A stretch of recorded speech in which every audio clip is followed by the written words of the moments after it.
Bonjour.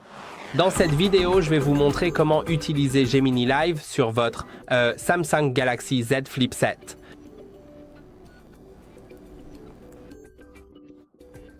Pour utiliser Gemini Live, il y a pas mal de choses qu'il vaut la peine de connaître. D'abord, je vais simplement vous montrer l'utilisation de base et comment l'activer. Donc, vous pouvez soit appuyer longuement sur le bouton d'alimentation. Maintenant, cliquez sur cette petite icône dans le coin inférieur droit. J'ai mis ça en pause, mais vous pouvez voir que je suis maintenant en mode live. Et je peux commencer à lui parler comme je le ferais avec une personne. C'est une conversation. Il va répondre. Ensuite, je peux l'interrompre. Je peux poser une autre question et ce genre de choses. Et ce qui est bien ici, c'est que vous pouvez cliquer sur le bouton d'accueil pour continuer à utiliser votre téléphone pendant que Gemini fonctionne en arrière-plan. Je vais vous montrer ça. Donc maintenant, vous pouvez voir qu'il y a cette petite lumière en bas, ce qui indique que Gemini m'écoute, et il est aussi indiqué « Écoute » en haut. Je peux faire ce que je veux ici pour utiliser Gemini, n'est-ce pas? Et vous pouvez lui poser n'importe quelle question, comme quelque chose que vous voulez apprendre, quelque chose que vous voulez vérifier, ou quelque chose sur lequel vous voulez en savoir plus. Comme tu veux.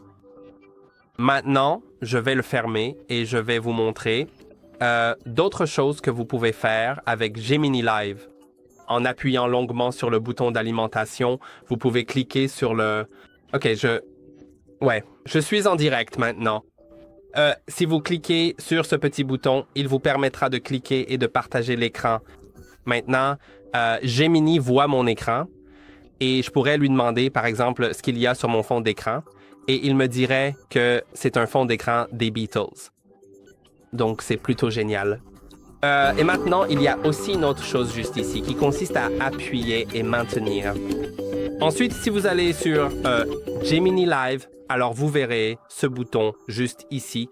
Et cela vous permet de pointer avec votre caméra sur quelque chose et il vous dira ce qu'il voit.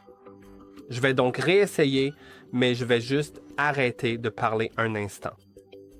Alors allons-y maintenant. Que vois-tu? Je vois une petite succulente en pot. Cherches-tu des conseils d'entretien ou as-tu autre chose en tête? Est-ce une succulente réelle ou bien une succulente artificielle? C'est un peu difficile à dire à partir de la vidéo, mais elle semble artificielle. Les feuilles paraissent très uniformes et parfaites, alors que les vraies succulentes ont généralement de légères variations. Y a-t-il autre chose avec laquelle je peux vous aider? Oui, je me demande aussi de quelle marque est cet ordinateur portable. D'accord, je vois maintenant l'ordinateur portable. On dirait un HP. Y a-t-il quelque chose de précis que vous aimeriez savoir à son sujet? D'accord, donc il s'est trompé, mais peut-être parce que mon écran devant moi est un HP, enfin bref. En fait, ça fonctionne vraiment dans certains cas. Bien sûr, on ne peut jamais faire totalement confiance à l'IA à 100%, mais cela peut être utile pour identifier certaines choses que vous ne comprenez pas. Vous pouvez l'essayer vous-même et voir si cela fonctionne bien pour vous. Maintenant, une autre chose à mentionner ici est la fonctionnalité « Hey Google ». Vous pouvez voir que lorsque j'ai dit « Hey Google » à voix haute, cela a effectivement ouvert Gemini. Si vous n'avez pas cette option activée, allez dans l'application Google. Ensuite, allez sur l'icône de votre profil en haut à droite et accédez aux paramètres. Puis allez dans Google Assistant et maintenant, vous pouvez aller dans Voice Match.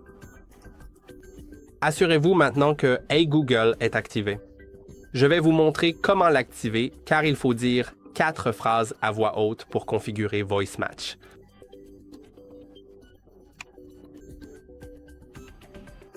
Hey Google, aide-moi à écrire une note de remerciement. Hey Google, quel temps fera-t-il demain? OK Google, explique comment se forme un arc-en-ciel.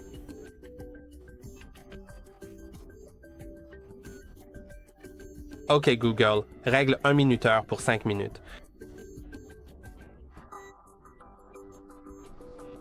Voilà, ça fonctionne. Vous pouvez voir que c'est configuré et maintenant, chaque fois que je dis « Hey Google », cela ouvre Gemini. Donc ça, c'est aussi super. Aussi, si votre bouton d'alimentation ne fonctionnait pas, que vous n'arriviez pas à ouvrir Gemini ou que cela ouvrait à la place Bixby, qui est l'assistant Samsung et qui n'est pas vraiment très bon, vous pouvez aller dans les paramètres, puis trouver les fonctionnalités avancées, et là, vous pourrez trouver le bouton latéral. Ensuite, allez sur « Appui long » et assurez-vous qu'il est réglé sur l'assistant numérique Google. Et maintenant, ça fonctionnera. Et j'espère que cette vidéo vous a été utile. N'oubliez pas de liker et de vous abonner. On se retrouve dans la prochaine vidéo.